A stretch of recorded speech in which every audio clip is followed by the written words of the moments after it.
आज सकाळी उठल्यावर एकच प्रश्न होता. बाबूसाठी नाश्त्याला काय बनवायचं?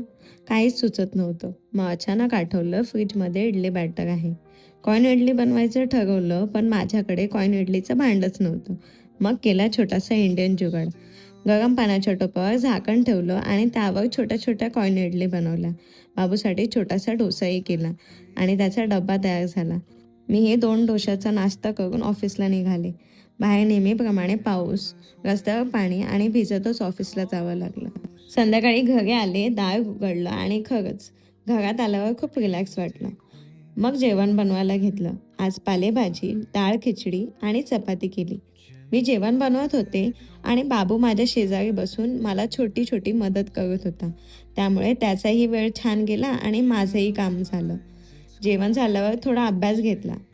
आज बाबूने ए टू झेड कॅपिटल आणि स्मॉल लेटर्स म्हटले. त्यामुळे आज त्याचं खूप कौतुक वाटलं.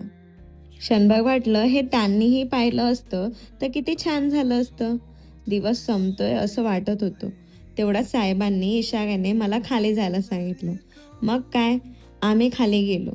त्यांच्या आवडत्या दुकानात चॉकलेट्स घेतली आणि सगळ्यात गोड म्हणजे स्वतःची पिशवी स्वतःच घेऊन आला.